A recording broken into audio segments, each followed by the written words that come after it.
for the show notes. And All now right. to share the show. Where are we going? Facebook. Oh, I'm gonna open up my app. Facebook. Oh, I already had Facebook open because I was looking at the question of the week. Silly boy.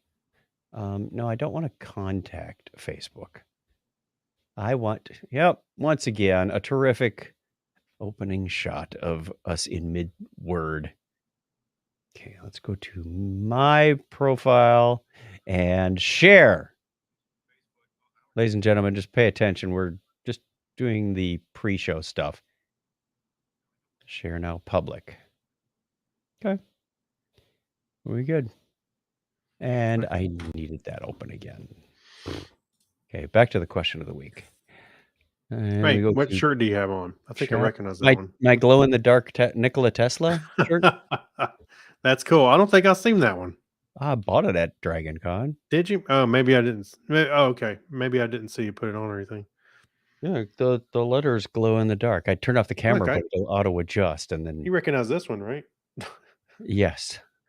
I think it's actually this shirt's actually held up pretty well. The other one's the logo's cracking on it, and where it has like Service Now, like the logo's starting to crack and stuff. I might have to go dig in the Service Now closet and get some more stuff off her. I finally got a product release T-shirt. I must have mentioned to somebody, it's like, I've never received a T-shirt. They started coming out in Eureka in like 2014, and I have none of them so far. Yeah, and one guy when I was in Sydney, he gave me a Kingston shirt. It was like one of those paper thin ones. Yeah, every time I say that Eureka burger, I always think of Service Now. That's what I asked the lady. I said, "Can I have your shirt?" Oh wait, that didn't come out right. Yeah, I mean, after work. No, wait, that didn't work either. Do you have those for sale? Yeah. Are they still there? I don't know. I haven't been to San Diego in dog's age. I know. They keep wanting to send us to Santa Clara. I'm like, no, I like San Diego better. I do too. But I'm going to Santa Clara in early August, like the 2nd and 3rd. Now I got to come home the evening of the 3rd and do the Tech Now the morning of the 4th. I'm going to be fresh as a daisy for that one. All right. Guess what? They are still there. They are still there. Okay. I knew they did a lot of remodeling on that Westfield Mall area. They took out the sushi place, Yellowfin, Bluefin, whatever it was. Oh, yeah. It's right down. Yeah, it's just down. That sort of mall right outside the mall. Park. Yeah, it's right outside the mall. Yeah. That's all torn down. Oh, okay. Boy. Goodbye, opening banner. Let us begin with our podcast, recording the audio in 5, 4, 3, 2. Technorama episode 678. Hop to it.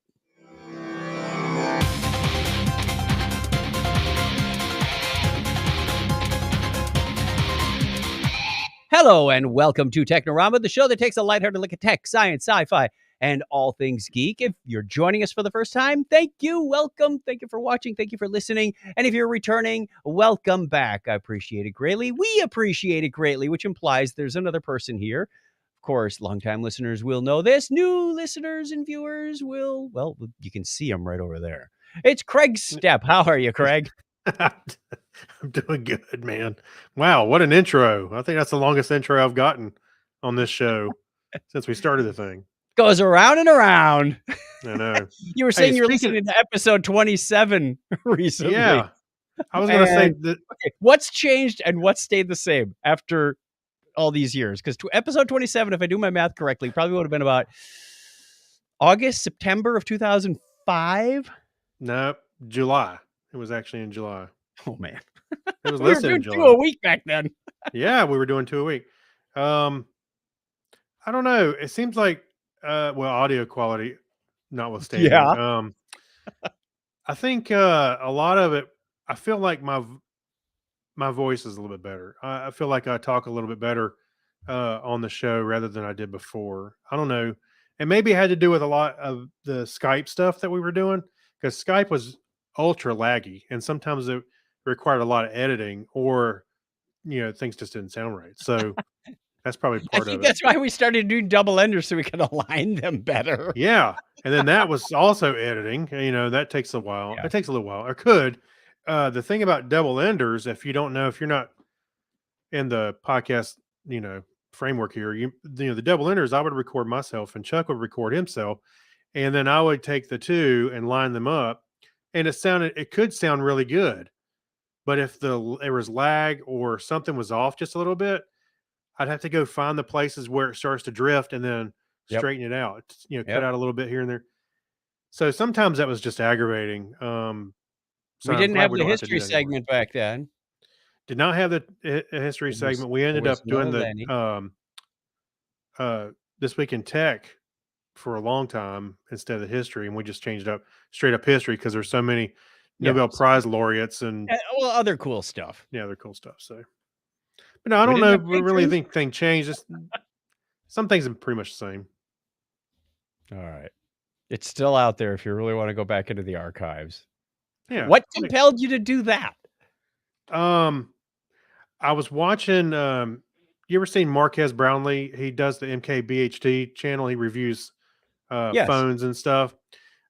He was doing a race retrospective on himself, and he was kind of my. reviewing videos he did a couple years ago, and then a few years ago, and then one of his first episodes. And he's been doing videos for like for 12 years, 13 years, I think he Okay. said. So he was Yep. a kid when he was doing it before, and he was reviewing like it looked like a remote for an old CD player, like a mobile one you would take. It was a little flimsy I'm gonna remote. do my review of the Yeah. Motorola Razor today, sir. Yeah. He was reviewing stuff that he had around, which was kind of cool to see. And Yeah. I've seen a couple of his old videos before. But it was, I started thinking, I'm gonna go listen to a couple of our old episodes, and I listened to episode 27. They're actually kind of boring. Who? Us? Some of those early shows are like, wow, where's the life in this show? I know. And It's a lot of that has to do with a little bit of practice, lag, bandwidth changes, audio right? changes, kind of Practice. stuff. Yeah, practice.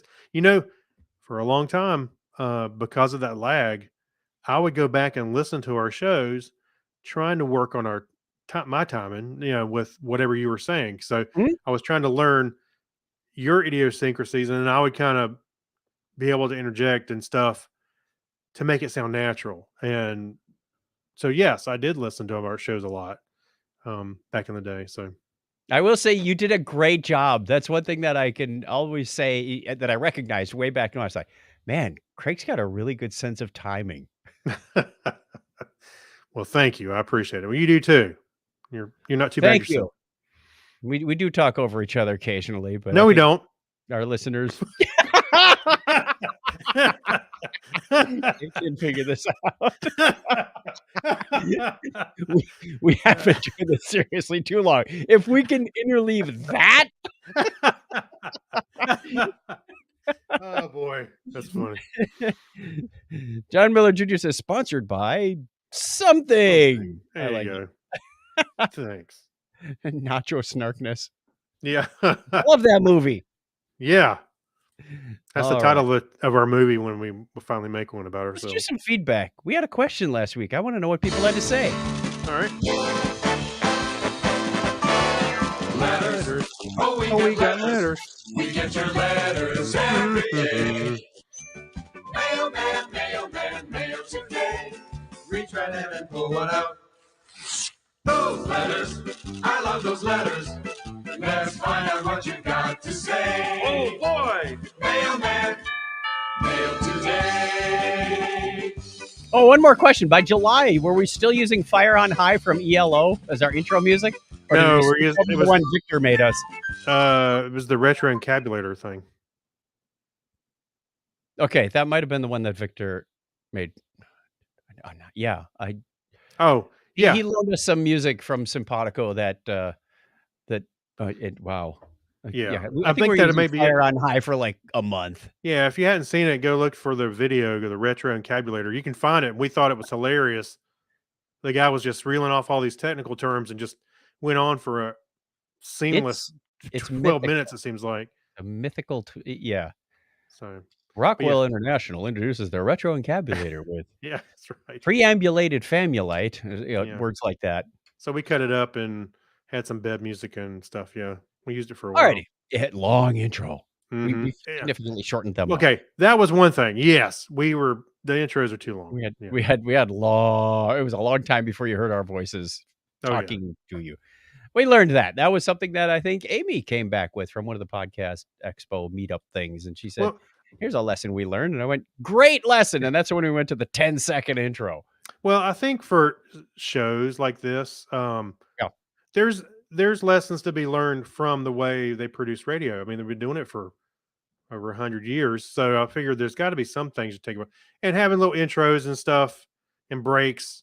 We were doing all that kind of stuff. But since it's podcasting, some of it just kind of fell wayside. But anyway. Speaking of old podcasts, I was talking to one of my coworkers and I was trying to remember what the old podcast was that had the stories about the early Mac days by Andy Hertzfeld.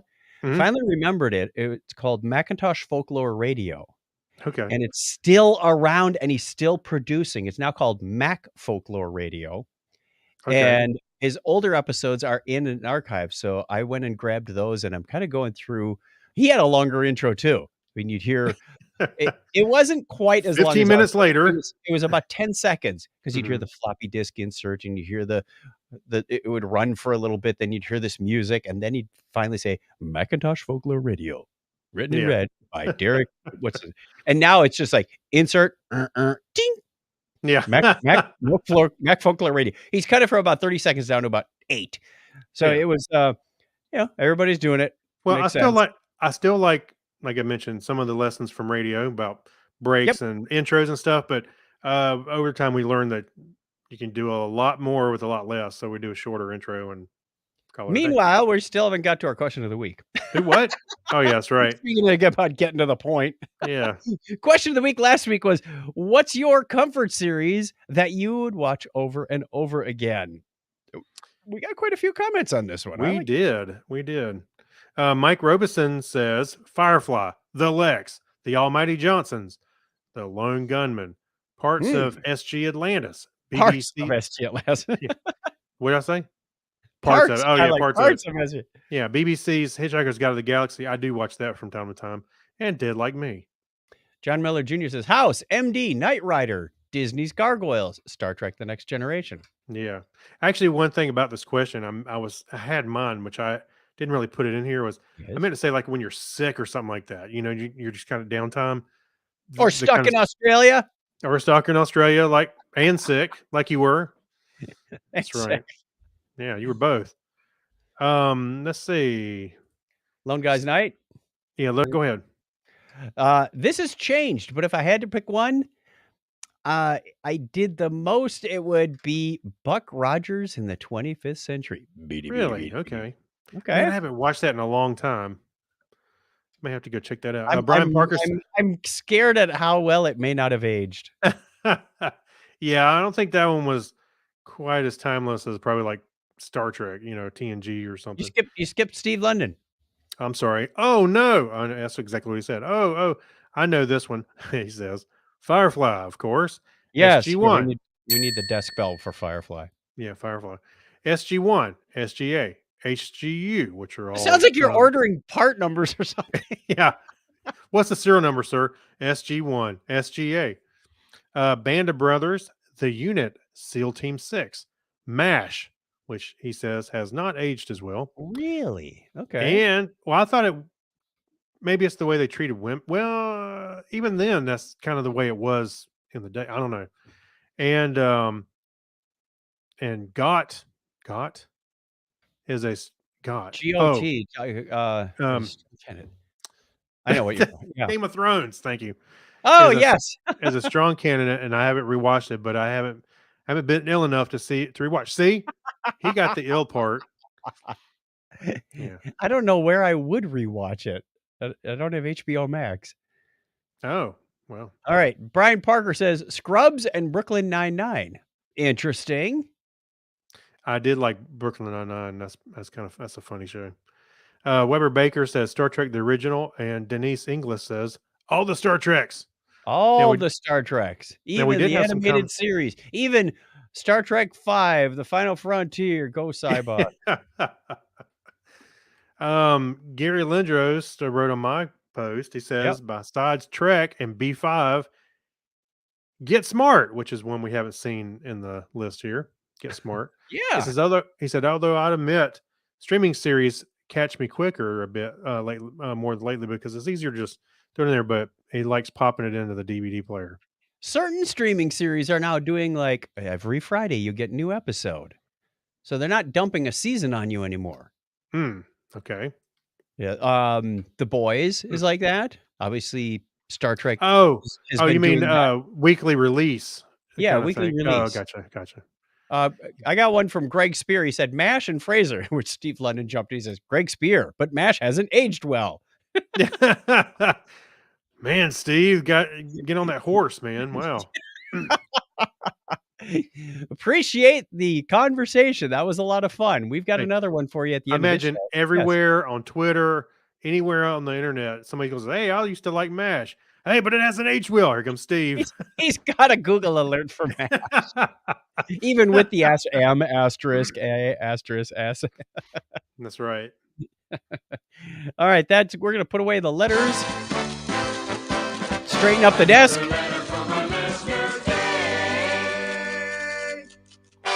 Which means on this day in history for July 6, 2022, this is the 187th day of the year in the Gregorian calendar. There are 178 days remaining in 2022. It was on this date in 1484 that the Portuguese sea captain Diogo Cao, I can't forgive my pronunciation. My boss is going to kill me. He's from Brazil. Well, Diogo, he found the mouth of the Congo River. And July 6, 1536, the explorer Jacques Cartier was landed in St. Malo at the end of his second expedition to North America. And he returned. I don't think it was North Carolina back then. And he returned with none of the gold he was expected to find. How ironic. Jacques Cartier didn't find any gold. I know. Go back and find, I'll open a store, then I'll have some. That's right. That same date in 1885, Louis Pasteur successfully tested his vaccine against rabies on Joseph Meister. Or is it Joseph Meister? We'll go with that. Yeah. He was a boy who was bitten by a rabid dog. Hold still, little boy. That's right. And the British dirigible R-34 landed in New York, completing the first crossing of the Atlantic Ocean by an airship on this date in 1919. R-34 has been made illegal because it causes holes in the ozone. Yeah. You got to find something else to put as a coolant. Dirigible. Your dirigible. It was on this date in 1942. Little listexia there. Yeah. Anne Frank and her family went into hiding in the secret annex above her father's office in an Amsterdam warehouse. And 78 years ago today, Jackie Robinson refused to move to the back of the bus, leading to a court-martial. Good for him. That's right. Also today in 1957, John Lennon and Paul McCartney met for the first time as teenagers in the Wootton Feet, 3 years before forming the Beatles. Wootton Feet. Hey, sir, you like writing songs too. Oh, cool. Anyway, 60 years ago today, as a part of the Operation Plowshare, the Sudan nuclear test took place.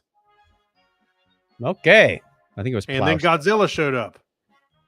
In Sudan? I know. Also on July 6, 1990, the Electronic Frontier, the EFF was founded. Just pulled a Porky Pig on you there. Yeah. EFF. Happy birthday goes out on this date to Italian mathematician and architect Antonio Manetti, born on this date in 1423. And born July 6, 1916, American animator, cartoonist, illustrator, writer, and inventor, Don R. Christensen. Man, that's a lot of titles. No kidding. Bill Haley, American singer, songwriter, guitarist. Yeah, that Bill Haley from Rock Around the Clock. He was born today, July 6, 1925. An American actor, singer, and producer, created Wheel of Fortune and Jeopardy. Merv Griffin was born on this date in 1925. Time's up. Born July 6, 1927, American actress and author Janet Leigh from, come on, quick, what movie was she most famous for? Janet Leigh? Gone with the Wind. Huh? No one Gone with the Wind. Yes, it I was was. going to say, I was about to throw a He was Psycho. about to look in IMDb. I was going to say, no, I was going to say Psycho. Huh? No, I was Vivian Leigh. Now I'm getting them mixed up. That's her mom, wasn't it? Maybe. I don't know. Go on to the next one.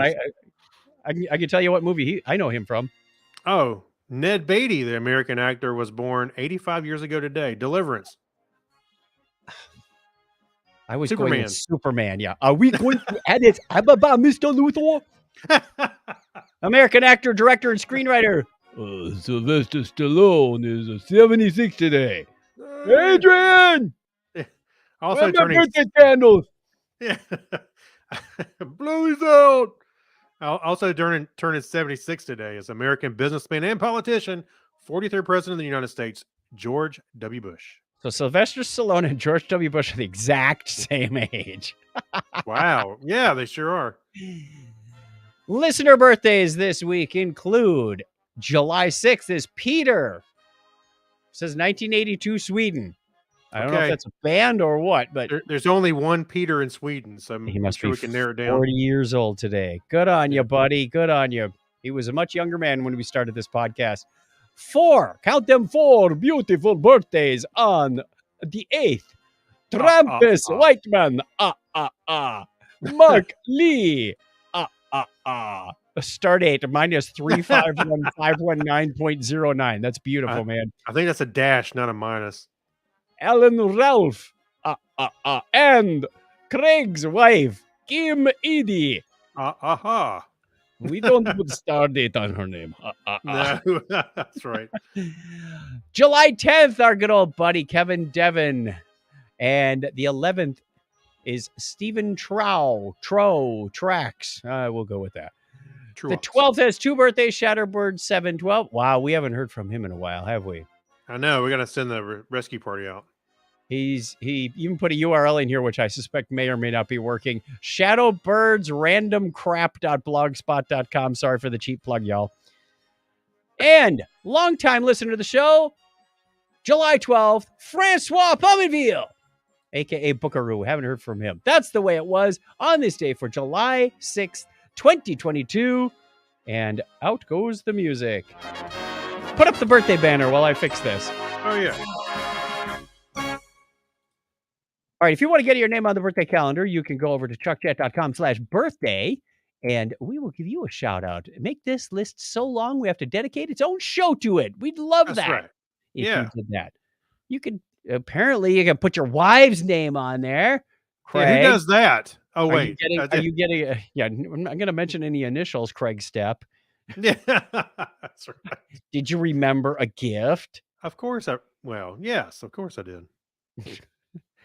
A rake doesn't no, of course I will.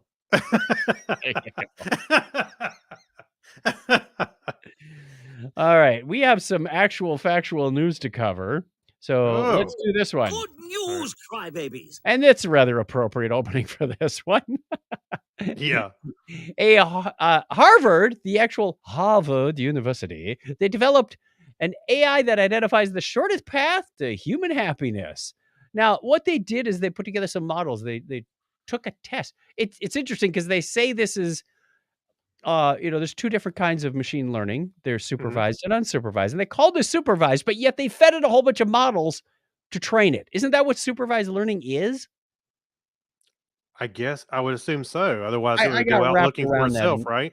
Yeah, I got wrapped around this in that. But anyway, what they did is the first model is an ensemble of deep neural networks that predicts the respondent's chronological age and physiological well-being in 10 years using information from a psychological survey.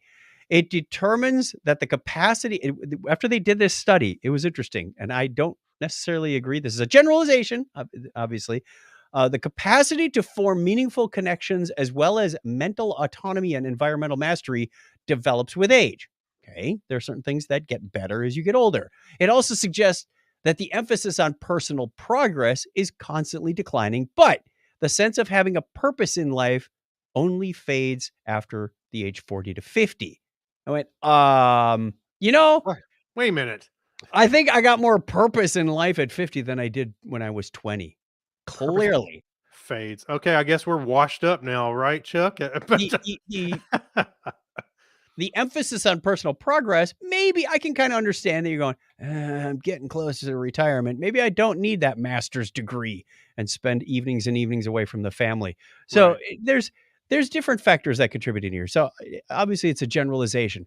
The second model is that they create this map. Now, there are other studies out there that say, hey, if you're, if you're depressed and you want to go this way, you do this, but they're very generalized. This one is very personalized because it takes your test and figures out where you are on this map.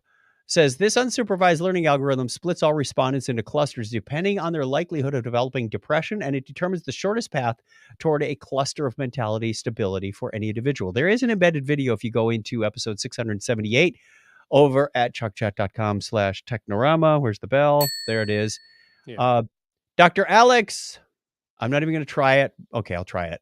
Zhavoronkov. Z-H-A-V-O. Zhavoronkov. That'll do. Yeah.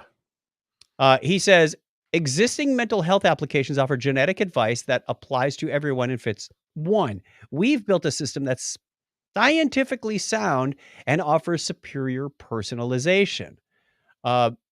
A leading biogerontology. Oh, okay. That's like aging biological stuff. Geriatrics. Yes. Okay. He said this by Vadim Gladyshev. I love these names. They're testing us because we didn't get enough good ones in the history segment. I know, right? This study offers an interesting perspective on psychological age, future well-being, and risk of depression, and demonstrates a novel application of machine learning approaches to the issues of psychological health.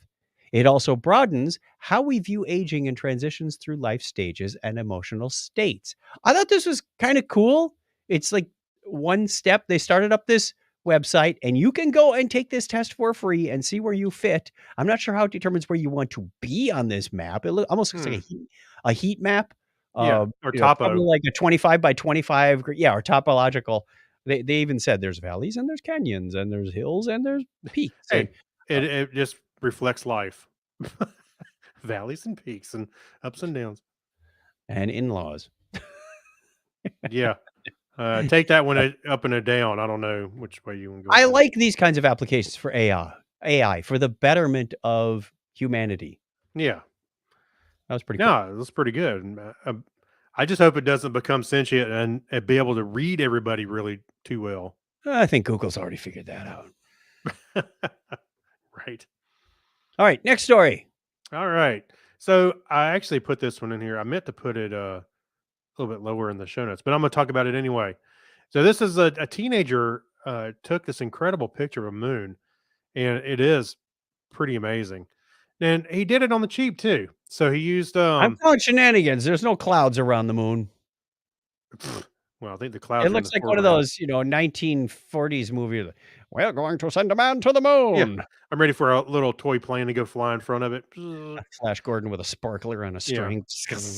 But anyway, well, the picture itself has a lot of fidelity and depth to it because it has a great shadow. But what he did was he's in India, so Samsung has different models of their phones out there, like the Samsung Galaxy M21. He was using that along with a Orion scanner, 100mm telescope.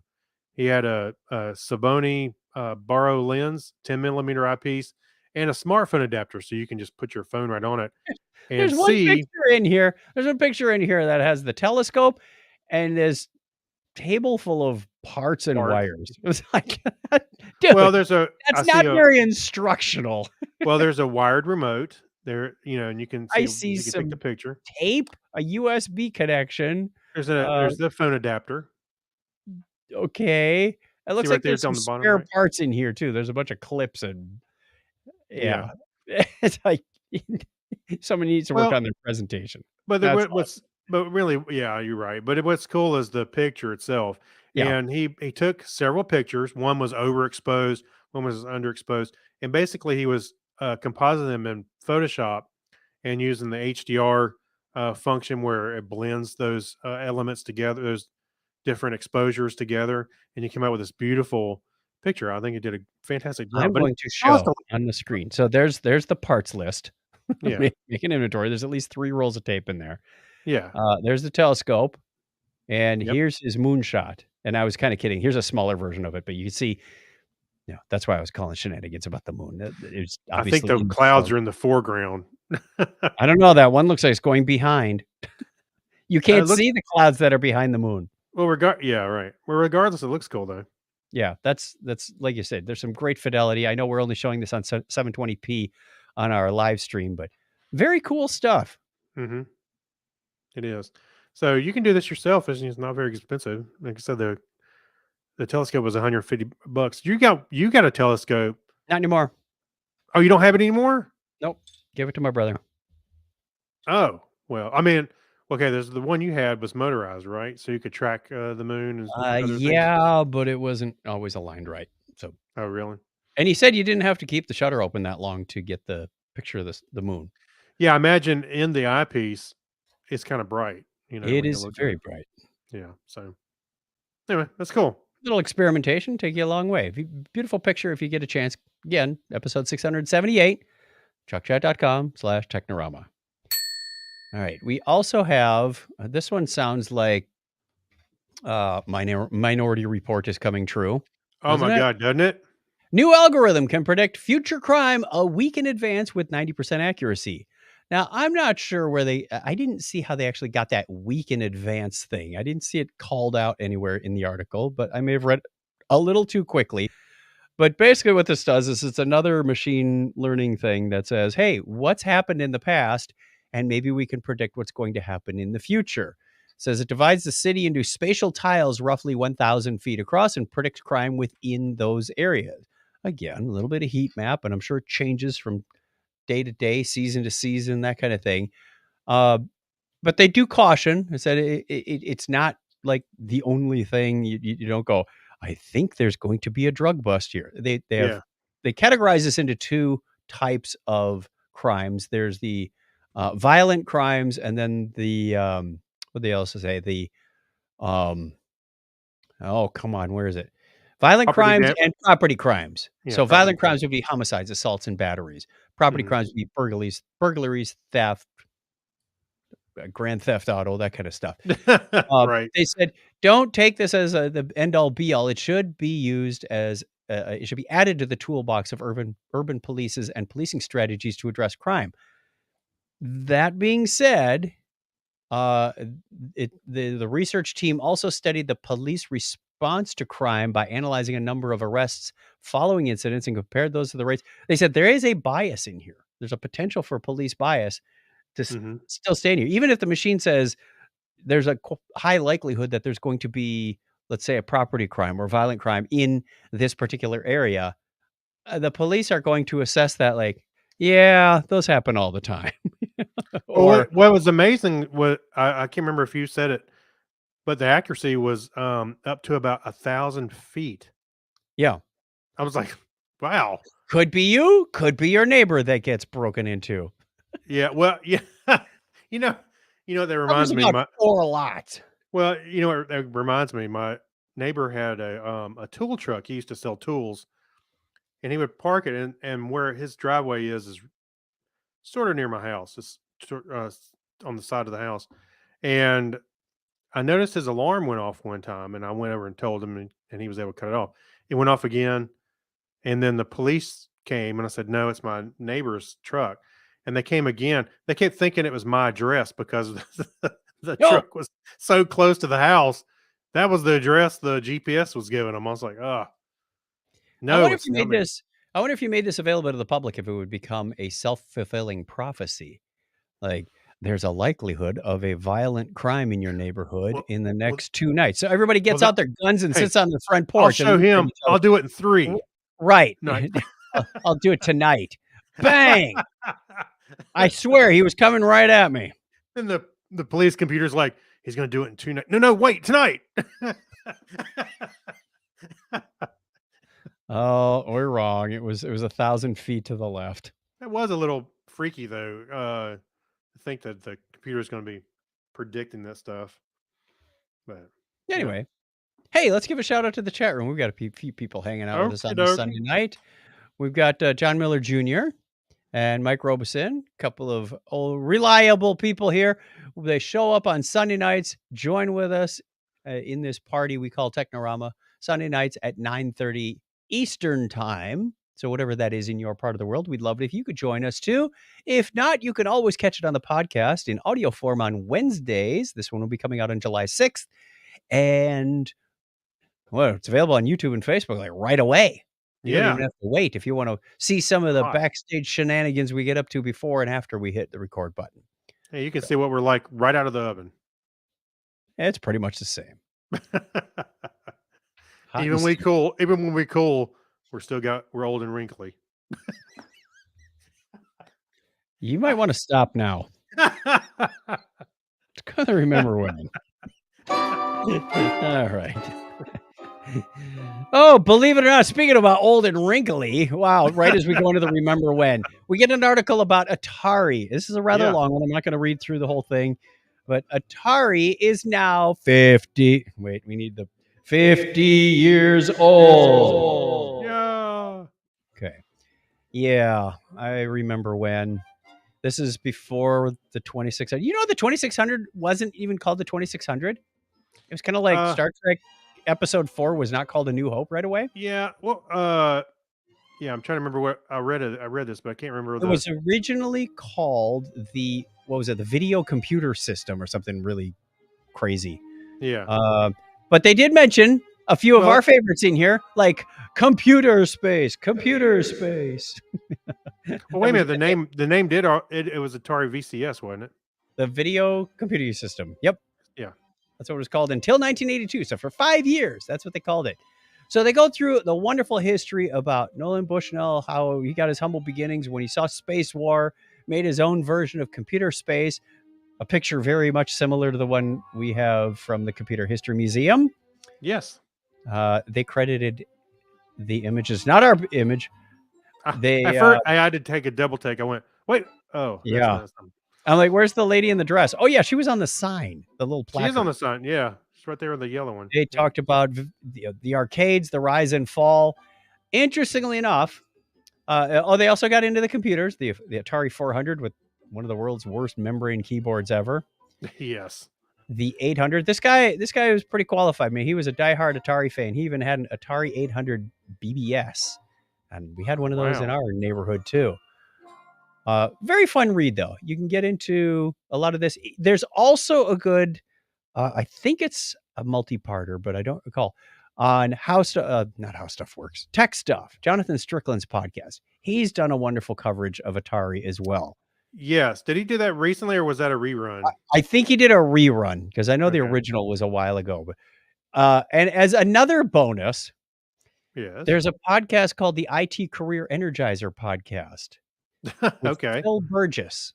This guy's on episode 341, I think. One day he'll catch up to us. Pointed out to me he interviewed me this past week. Oh, and that'll be coming out at the end of the month.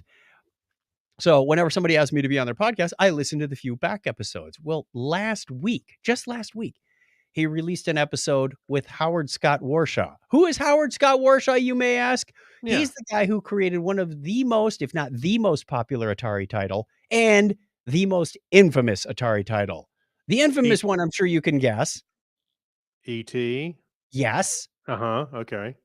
And he also created Yar's Revenge. And there was another title in there too. I mean, he's got 3, and even E.T. was a million seller. He said, look, say what you will, but he's got a new book called Once Upon Atari, How I Killed an Industry, I think is what the subtitle is. Well, I don't know if you know what, I'll if I understand the story correctly, I don't think all the pressure, I don't think it's all his fault. No, it's not. because there was a lot There's of a number of factors. There's and I corporate just want to clear that. pressure, timing, It's marketing. not like ET Yeah. bombed the entire Atari company, but overnight or You know what's funny is figuratively overnight a lot of things. I thought it was fun because normally the IT Career Energizer podcast is about 25 minutes. He's got a standard set of questions. It was 25 minutes of Atari discussion before he even started the regular questioning. I'm like, keep it coming, buddy.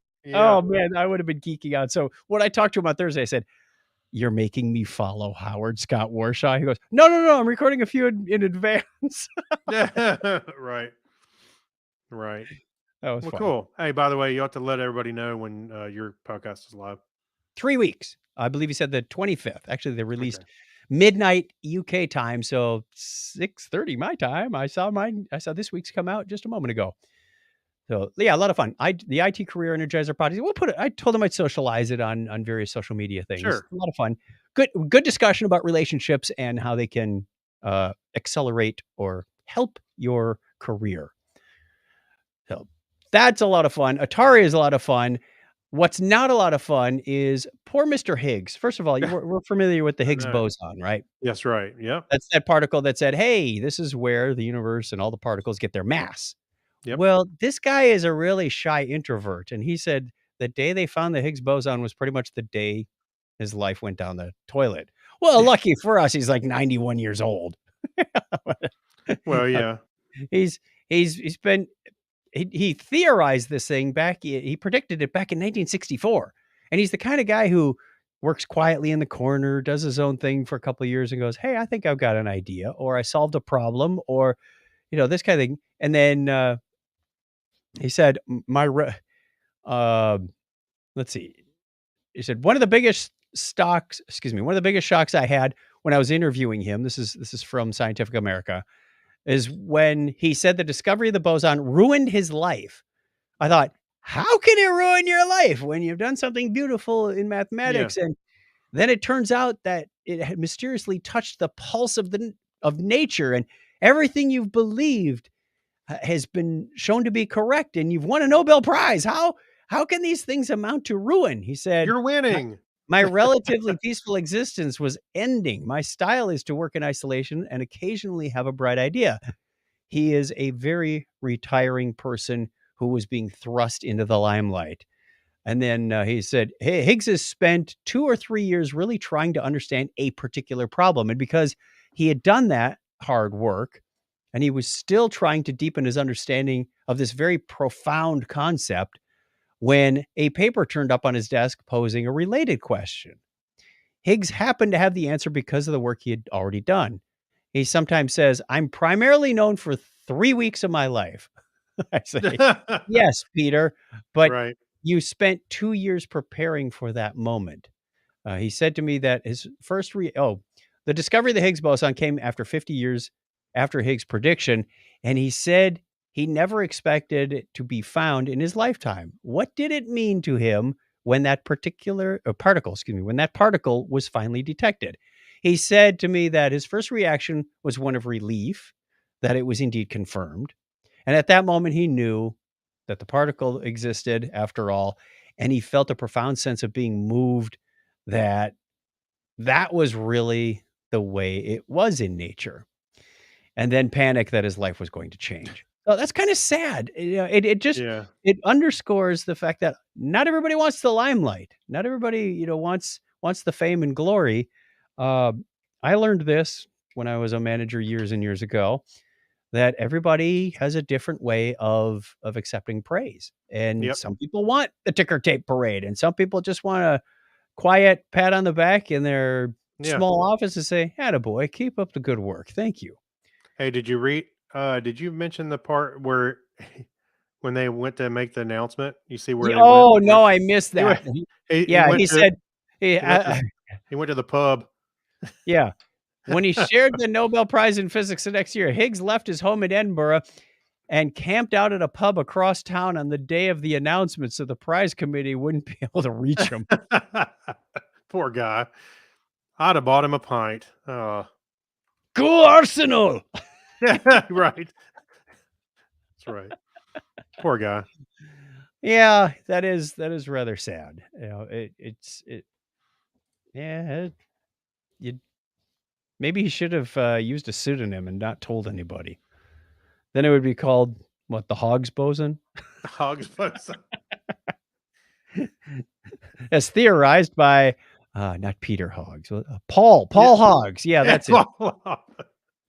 Peter, with an I in there. Just put Piotr Hughes.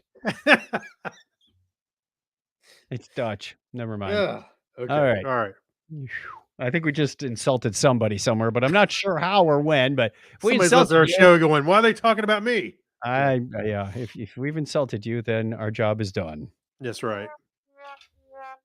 Okay. Let's not insult people. Let's congratulate them and thank them. We have patrons out there who are making this show happen. It is thanks to you that this show is self-funded for the last several years. Thank you to Alexis Duran, Amber Elstad, Amy Bowen, Avner Braverman, Ben Vaughn. Let me tell you about Ben Vaughn as soon as I'm done with the rest of the list. That man, he deserves a Nobel Prize from Technorama. Brian Brown, Chris MC, Dandy Man Coyer, Tim Cook, Dean Jensen, Denise Inglis, who we mentioned earlier in the comments, Gary Lindros, also another mention, John Clifford, John Noble, Jorga Schrauen, Kyle Nishioka, Leon, Mark Kilfoyle, Matt Baum. All these people are terrific. We love you. Thank you. Mike Wills, Chris Martinez, Saturday Morning Media, Stephen Weshy, Steve Therian, Steve Codian, Steve London. Wow, that was good timing. Yeah. So let me tell you, Ben Vaughn, this last week, just like Amy did a couple of weeks ago, he upped his donation. Now, we have been asking people for a long time, several years now, if you enjoy the show and you think it's worth $1, $1, a pound, whatever you want to throw in there. Somebody's even contributing $1.01 because it's 101. I thought that was funny. Might even be if it was Ben, now what's he going to do? I forgot who it was, but I thought it might have been Ben. Yeah. Anyway, we've been asking for new contributors, which we greatly appreciate, but have sadly neglected that people who are already giving $1 may be giving $2, and the gift giving back. Regardless of how much you decide to donate and contribute, is look at that. He's got the thing on the screen already. We will give you a shout out on the show. You get a free complimentary podcast, a behind the stage, backstage discussion. Craig and I, low production value, but high quality and content, I'm sure. Content is king when it comes to that. Yeah. We'll leave that one alone. Yeah. We also send everybody a postcard.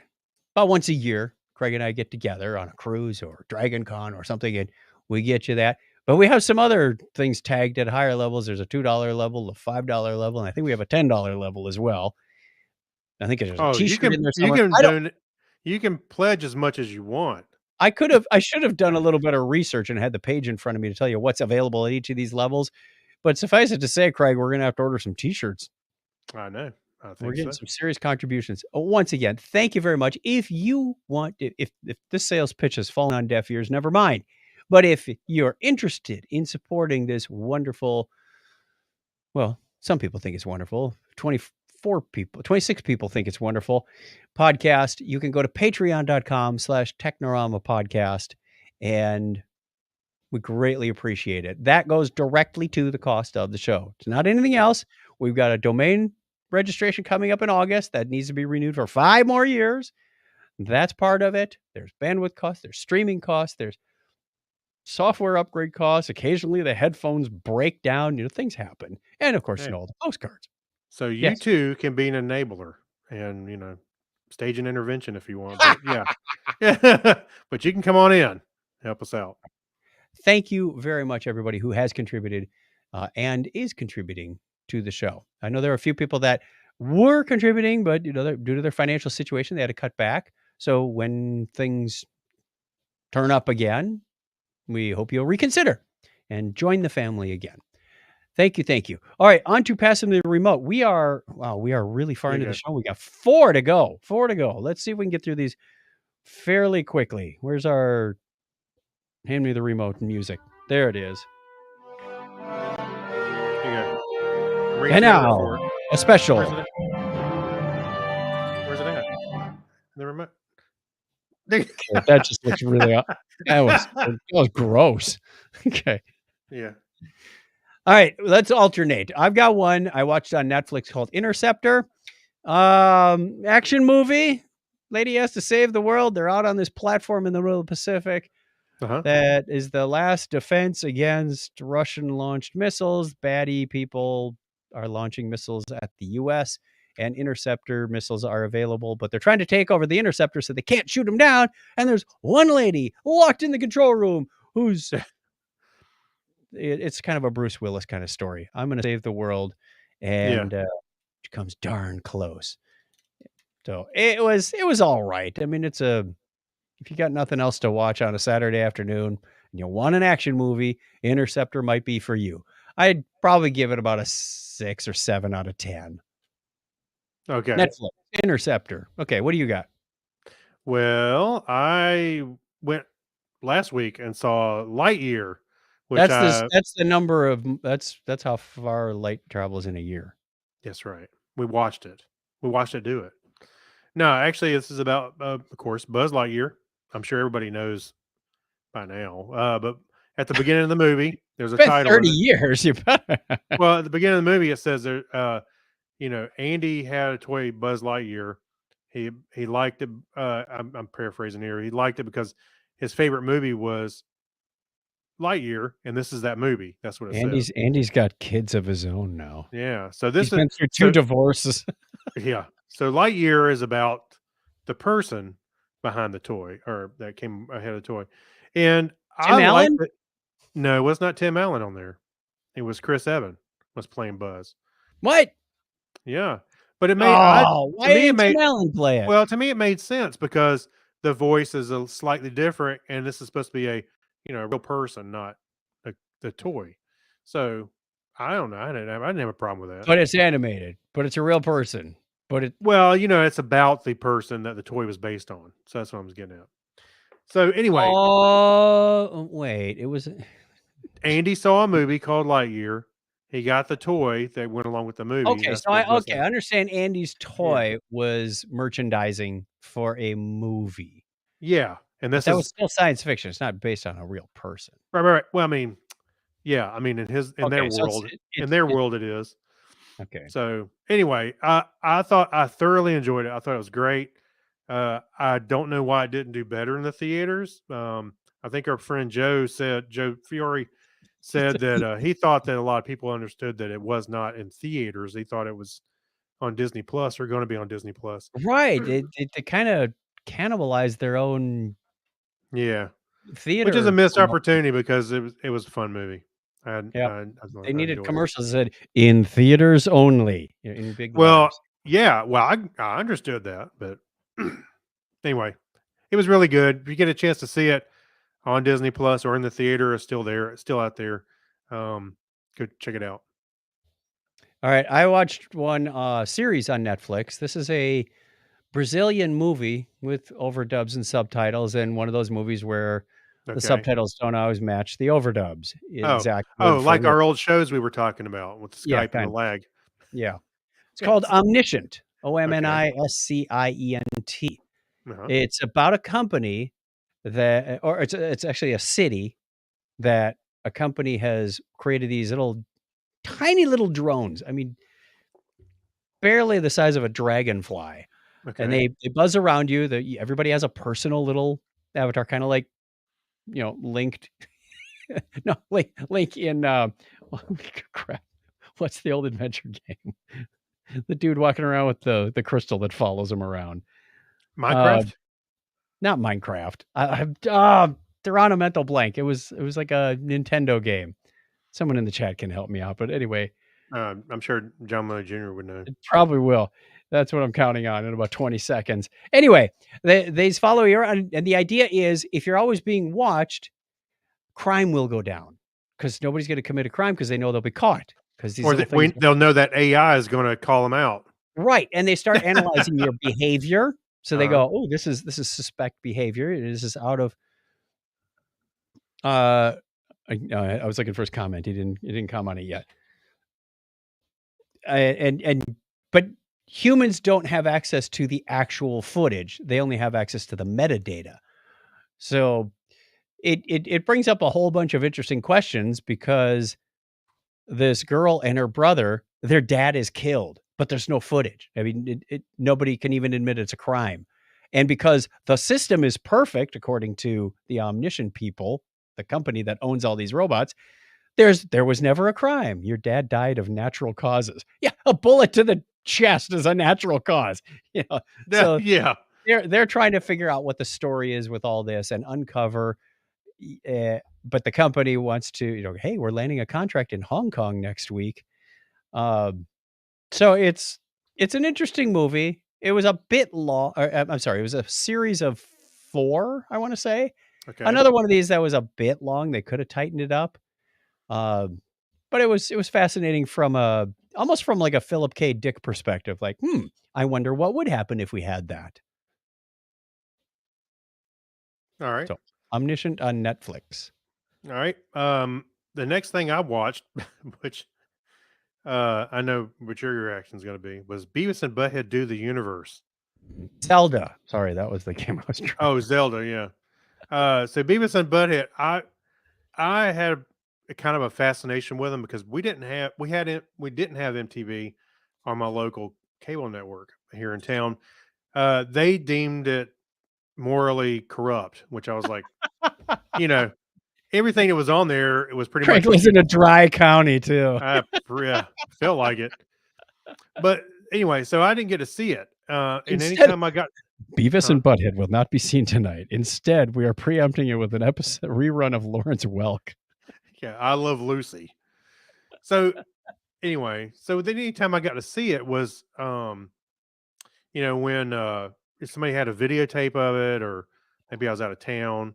He's something got like a that. copy of a copy of a copy, Yeah. and it's like all green. But I loved it. It was just stupid, silly fun to watch these two idiots do things. It was funny for its time. I'll give you that. Well, I don't think I could watch it again. Well, the thing about Beavis and Butthead Do the Universe, they kind of bring them from the 90s to now. And you have to, they go into space. Are they still like 14 years old? Pretty much. But they end up in space on the space shuttle. They end up going through a black hole and doing a little time travel. Anyway, they come. Starting to sound like Bill and Ted. But it was pretty funny. There's a lot of places. Now, Harrison was like, what did I just watch? Because I made him watch it with me. Oh, no. But I think he enjoyed it more than he thought he would, because he's obviously way removed from Beavis and Butthead. But I think Mike Judge, who did Beavis and Butthead, I think he's a national treasure, because some of the stuff he's turned out is fantastic. Like King of the Hill, or Idiocracy, or Office Space. Any of that stuff, fantastic. So anyway, I really enjoyed it. It's on Paramount Plus. Yep, and I can recommend it. So, yep. All right, good job. We got through those in pretty quick time. One more thing in the Geek Library that we want to mention: sad news. Where is it? Bad news, everyone. Yeah.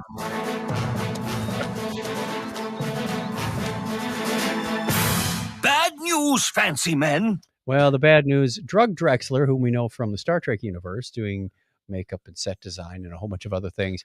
His wife, Dorothy, lost her battle with cancer this past July 1st. So, yes, our thoughts and prayers go out to him and his family, and her family as well. Well, I put this link in here because this link has a picture that of him and his wife. But what's really cool is because of both of their, or at least their history with Star Trek. Astronaut Samantha Cristoforetti had a picture on one of the screens in the International Space Station, and she took a picture of that with the Earth behind them and everything in the what do you call that? The cupola. The cupola. Yes, thank you. I should remember that from Mario Brothers. Anyway, it's the movie director, Francis Ford Coppola. Yeah, right. But go look at that picture. It's really cool, and you see there's a loving picture of them on the screen, but behind them is the Earth and everything. It's really cool. And by the way, her history with Star Trek was that she was a food designer on Star Trek Enterprise. So whenever they had food and stuff, she was designing it. She was as a visual Because food nobody, designer. no, they had more of an art major on TOS because they were eating like little orange triangles. Yeah. Well, actually, I did go look for a picture. I was reading about her, and I think on Memory Alpha, the picture they had, it looks like she's on the TOS set, Mhm. and one of the tables is set where, and it has like little gelatin cubes on the on the table. Maybe it was the DS9 where they went back to TOS. Could be. Trials and Tribulations. That's I right. look on the comments and I got to applaud Facebook for something. Their algorithm for comments is outstanding because the top comment I see is Mark B. Lee, then Gary Yes. Lindros, then Mark McCoy, then you. Yeah. There you go. What's up with the comments, man? The That was- important people. Yes, right. right. These are people that are important. I don't necessarily agree that Mark B. Lee is more important to me than Craig Stapp, but we'll go Yeah. with that. I disagree too. No. But no, it's really cool. Anyway, I thought that was a beautiful picture, and that's why I had to bring It it up. is. It is a very nice picture. Well, that takes us to the end of the show. We do have one question of the week for you before we go. Our Yes. question this week is, which 25 years or older video game has aged the best? Tron, the arcade game. E.T. E.T. Ooh, Couldn't get any voice.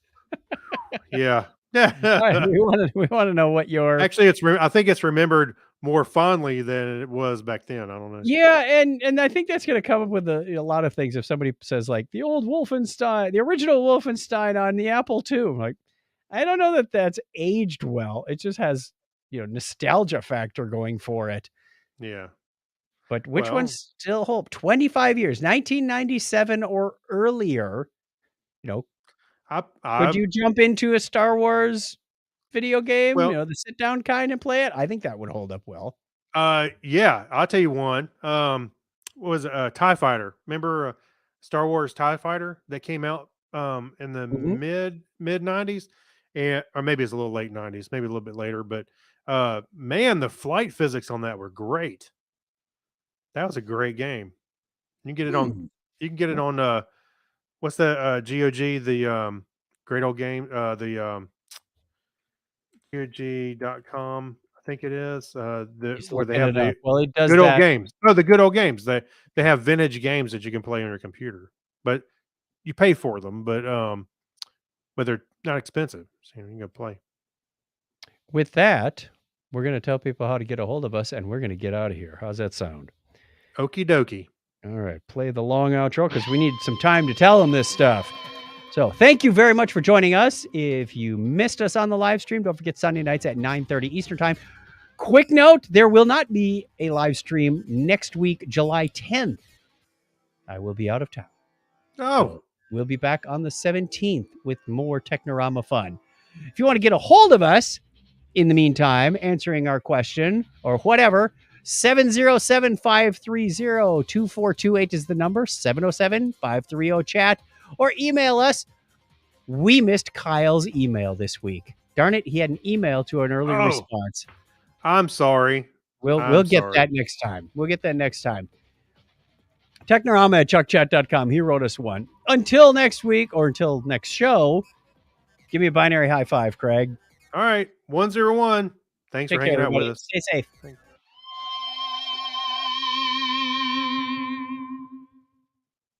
I love it how we remember production elements in the middle of a show. Hey, we forgot Kyle's mail. Oh, yeah. Yeah. Oops. You think after 17 years we'd have this all nailed down? It was in my inbox. I even put a star on it. It's like, Chuck, you dolt. Just copy it when you think of it. It's all of 10 seconds. There's even a checklist at the top, pre-show checklist. And yeah, Donna made us do that years ago. But I think it still says like, check Ustream. Yeah. That's right. It does it? No. No, I was going to say, wait, no. All right. So thank you, everybody who joined us on the live stream. We're going to shut down the stream and we are going to record our Patreon show. So if you're not a Patreon, maybe something to consider. If you are a Patreon, well, you can look forward to hearing that bright and early when you get out of bed Monday morning, July 4th. Everybody have a wonderful Independence Day in the U.S. And if you're not celebrating Independence Day, celebrate a Monday. Celebrate just getting up in the morning. Yeah. Being. There you go. All right. Celebrate Take being. care. Bye, everybody.